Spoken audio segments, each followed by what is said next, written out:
अरावली बचाव आंदोलन के तहत प्रदर्शन हो रहा है। जी हाँ, उदयपुर बार एसोसिएशन का कलेक्ट्रेट पर प्रदर्शन देखने को मिल रहा है। कलेक्टर को राष्ट्रपति के नाम ज्ञापन सौंपा गया है और सुप्रीम कोर्ट के आदेश का हवाला यहां दिया गया है। 100 मीटर तक के पहाड़ी ही अरावली है, ये सुप्रीम कोर्ट का कहना है। सुप्रीम के क्या आदेश से खनन का दायरा बढ़ेगा, ये वकील साहब कह रहे हैं। सरकार में रिव्यू पिटीशन दायर करने की मांग उठ रही है। तो उदयपुर में अरावली बचाव आंदोलन के तहत प्रदर्शन, उदयपुर बार एसोसिएशन का कलेक्ट्रेट पर प्रदर्शन, कलेक्टर को राष्ट्रपति के नाम ज्ञापन सौंपा गया है, सुप्रीम कोर्ट के आदेश का हवाला दिया गया है और 100 मीटर तक की पहाड़ी ही अरावली है, ये सुप्रीम कोर्ट का कहना है। सुप्रीम कोर्ट के आदेश से खनन का दायरा बढ़ेगा और सरकार से रिव्यू पिटीशन दायर करने की मांग उठ रही है। बार एसोसिएशन उदयपुर के तत्वावधान में 20/11/2025 को माननीय सर्वोच्च न्यायालय द्वारा पारित निर्णय में अरावली का दोहन किया जा रहा प्रतीत होता है, इसलिए हम आज एकत्रित हुए हैं।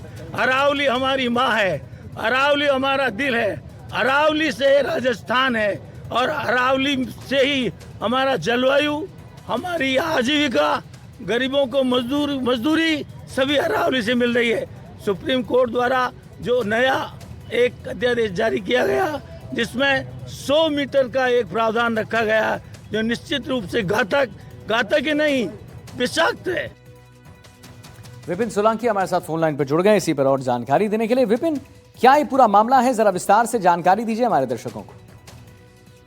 जी बिल्कुल, देखिए अरावली की जो नई परिभाषा के रूप में 100 मीटर का जो मामला सामने आया उसके बाद से लेकर जो उदयपुर है, मेवाड़ रीजन जो है उसमें काफी विरोध देखने को मिल रहा है, क्योंकि सबसे ज्यादा जो अरावली का हिस्सा है वह उदयपुर संभाग या कहीं उदयपुर जिले से ही होकर गुजरता है और इसके पास में ही सबसे ऊंचा जो माउंट आबू का जो गुरु शिखर है वह, तो इसमें जो 100 मीटर का दायरा दिया गया है तो लोगों का कहना है, जिस तरह से वकीलों ने भी कहा है कि अगर यही स्थिति रही 100 मीटर के दायरे की, उससे नीचे वाली की सब पहाड़ियां अरावली के बाहर मानी जाएगी तो खनन बढ़ जाएगा और अरावली जो है 80 से 90% जो अरावली है वो पूरी तरह से खनन क्षेत्र में आ जाएगी, कानून के दायरे से बाहर चली जाएगी। तो अब इसमें सरकार से मांग की है कि रिव्यू पिटीशन जो है सुप्रीम कोर्ट में दायर की जाए ताकि जिस तरह से इसमें दायरा दिया गया है 100 मीटर का उसको हटाया जाए। जी चलिए, बहुत बहुत धन्यवाद आपका विपिन, महत्वपूर्ण जानकारी देने के लिए।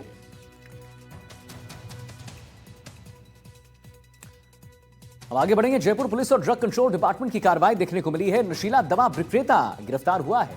2 बार पहले भी जो है यहां पर सुनील गोयल पर कार्रवाई हुई है और मेडिकल स्टोर संचालक के घर पर मिली नशीली दवा।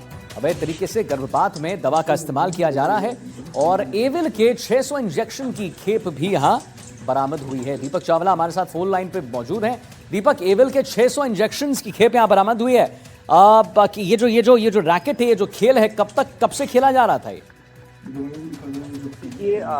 अगर जयपुर के स्पेशल सीपी है राहुल प्रकाश, उनके निर्देश में सीएसटी टीम की अपने आप में एक बड़ी कार्रवाई है। जयपुर के सांगनेर और प्रताप नगर में जो कि प्रतिबंधित और अवैध जो नशीली दवाइयां है, इंजेक्शन है, उसके साथ आरोपी सुनील और नरेंद्र को गिरफ्तार किया गया है और मेडिकल स्टोर अन्य मार्फत ये जो टैबलेट है वो बेची जा रही थी।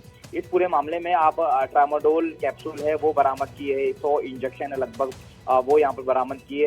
एल्फ्राजो नाम एक टैबलेट है जो कि नशा के लिए काम में लिया थी, उसको यहाँ पर बरामद किया गया है। एक एविल टैबलेट आती है उसको भी यहाँ पर बरामद किया गया है और इनको जो बेचा जा रहा था उसके लगभग 76,000 रुपए जो है वो भी बरामद किए। यानी कि मेडिकल स्टोर और उनके घर से नशीली जो टैबलेट्स है वो यहाँ पर बरामद की है। लंबे समय से ये जो नशीली जो टैबलेट है जो कि नशा के लिए काम में आती है और तस्कर है वो ये जयपुर में पूरी तरह से प्रतिबंधित है, मेडिकल स्टोर पे भी नहीं मिलती, तो इसको ये बेच रहे थे और मोटा मुनाफा कमाने के चक्कर में ये युवाओं के साथ जो है वो खिलवाड़ कर रहे थे। और रोजाना इनकी शॉप और इनके घर के आगे कई सारे युवा जो है वो एकत्रित होते थे, जिसकी वजह से अब वहाँ स्थानीय लोगों को भी काफी शक हुआ। फिर वो सूचना सीएसटी टीम के पास पहुंची और उसके बाद सीएसटी और स्थानीय थाना पुलिस के सहयोग से इन जो 2 नशा तस्कर है इनको पकड़ा है और इनसे बहुत हजारों की तादाद में जो नशीले टैबलेट है वो बरामद की गई है।